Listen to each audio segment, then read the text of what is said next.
عزیزان گرامی،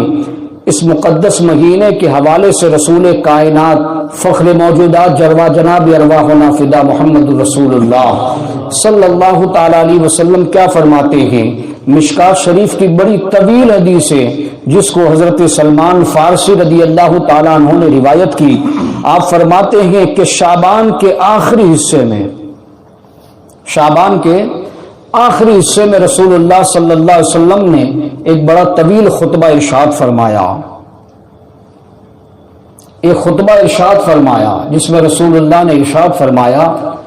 کہ لوگوں، تم پر ایک مہینہ ایسا سایہ فگن ہونے والا ہے کہ جس مہینے کے روزے اللہ نے تم پر فرض کیے، اس میں ایک رات ایسی ہے جو 1000 مہینوں سے بھی ایک رات ایسی ہے کہ جس کی عبادت 1000 مہینوں سے بہتر ہے۔ اور حضور نے فرمایا کہ وہ مہینہ کہ جس کی خاص عبادت تراویح ہے، اور فرماتے ہیں حضور کہ اس میں کسی نے نفل ادا کیا تو اس کو رب تبارک و تعالی فرض کے برابر ثواب عطا فرمائے گا، اور اگر کسی نے ایک فرض ادا کیا حضور فرماتے ہیں اس کو 70 فرضوں کا ثواب عطا کیا جائے گا۔ حضور علیہ الصلوۃ والسلام فرماتے ہیں اس مہینے میں مومن کا رزق بڑھا دیا جاتا ہے۔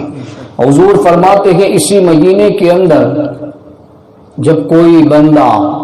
روزے دار کو افطار کرائے گا تو اللہ تبارک و تعالیٰ اس کے پچھلے سارے گناہوں کو معاف کر دے گا اور اس کی گردن کو جہنم کی آنکھ سے آزاد فرمائے گا۔ حضور علیہ الصلوۃ والسلام فرماتے ہیں کہ اگر کوئی کسی کو پیٹ بھر کر افطار کرائے گا، روزہ کھلوائے گا، اللہ تبارک و تعالیٰ اس کو جنت میں داخلہ عطا فرمائے گا۔ صحابہ کرام کا مجمع تھا، عرض کی یا رسول اللہ، ہم میں سے ہر کوئی اس بات کی استطاعت نہیں رکھتا کہ کسی روزے دار کو افطار کرائے، وہ بھی پیٹ بھر کر، اس لیے کہ سب صحابہ امیر نہیں تھے، صحابہ نیکیوں میں سبقت لے جانا چاہتے تھے، لیکن کریم آقا رؤوف الرحیم نبی صلی اللہ علیہ وسلم نے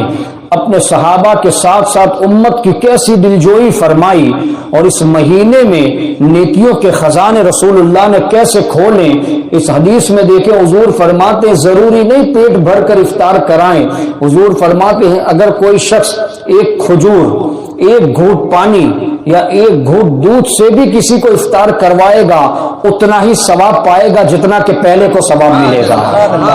یہ حضور علیہ الصلوۃ والسلام نے غریبوں کی دلجوئی کے لیے فرمایا کہ تم غم مت کرنا کہ تمہارے پاس سرمایہ نہیں ہے، تم افطاری کیسے کراؤ گے؟ حضور فرماتے کھجور ہی کھلا دینا، ایک گھونٹ پانی ہی پلا دینا، ایک گھونٹ دودھ پلا دو گے، جو پیٹ بھر کر افطار کرائے گا اس کے برابر اللہ تمہیں بھی ثواب عطا فرمائے گا۔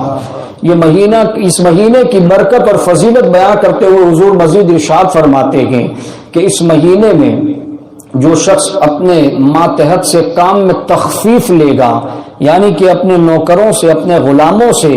کام میں آسانیاں پیدا کرے گا اس ماہ مقدس میں روزے کی وجہ سے، تو حضور فرماتے ہیں اللہ تبارک و تعالیٰ اس کو بھی جنت میں داخلہ عطا فرمائے گا۔ اور حضور فرماتے ہیں یہ وہ مہینہ ہے کہ جس کا پہلا عشرہ رحمت ہے،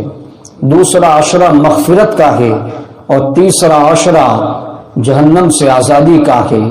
حضرات محترم، یہ وہ مہینہ ہے کہ جس کی برکات اتنی زیادہ ہے، جس کی فضیلتیں، جس کی عظمتیں اتنی بلند ہیں کہ ہم تصور بھی نہیں کر سکتے۔ بس رب کی بارگاہ میں ہم دعا کرتے کہ مالک و مولا ہمیں اس مبارک مہینے کی قدر کرنے کی توفیق عطا فرمائے، اور جو روزے ہم پر فرض کیے گئے ہیں اس کو اپنے وقتوں پر ادا کرنے کی ہمیں توفیق مرحمت فرمائے۔